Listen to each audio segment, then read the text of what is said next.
I buy second-hand teddy bears and make them monsters. My name is Vlad von Kitch and I'm 25 and I live in Brighton. I started performing drag and burlesque in 2018. My performance style is a combination of drag and burlesque. Burlesque is basically horror burlesque. It's usually very gross, like sometimes sexy, sometimes just weird.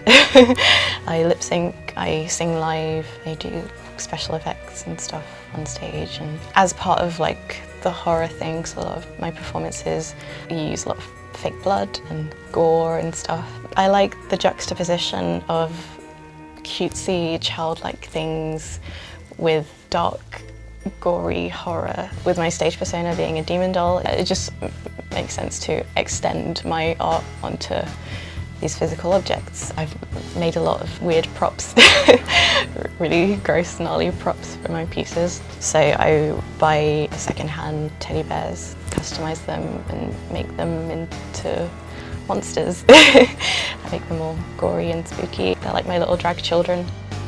Over the years, as I've grown more visible, my work has been getting seen by more people, and social media has allowed me to connect with other artists, and I found that there is a whole bunch of us who are just fascinated by monsters and really identify with monsters, especially within the makeup and fashion communities, will have a similar kind of rationale behind it as well, and I've gone through a similar process to come to this place where we find empowerment in portraying ourselves as monsters and aliens and otherworldly creatures. So I've had OCD since as long as I can remember. Part of that is uncontrollable, intrusive thoughts that feel very real and unbearable. And when I was young, a lot of those thoughts were very violent and really vivid and would scare me. The inside of my head didn't match what was on the outside. I felt like the inside of my head had seen all these horrible things, but on the outside I was just a child. And then I look at these little creepy friends and I'm like, oh, it's all right, we're in this together. From being a very young age, I knew that I didn't fully align with the gender that I was assigned at birth. But through all that, it still didn't feel quite right. It still felt like something was missing and that there was something going on with me that I hadn't quite unpacked and unraveled yet. Then as I got a little bit older, in my teen years, I discovered the terms non-binary and gender fluid, and it was like, that's it. That's me. I'm not a weirdo. This is a thing. I'm not alone. I still didn't feel right about my gender even after I was yeah, I'm queer, but it's something else.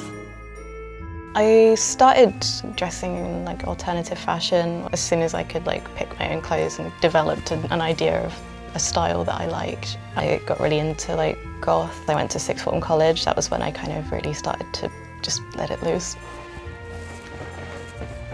I've been sent some shoes by Koi Footwear. It's from the clown-themed range.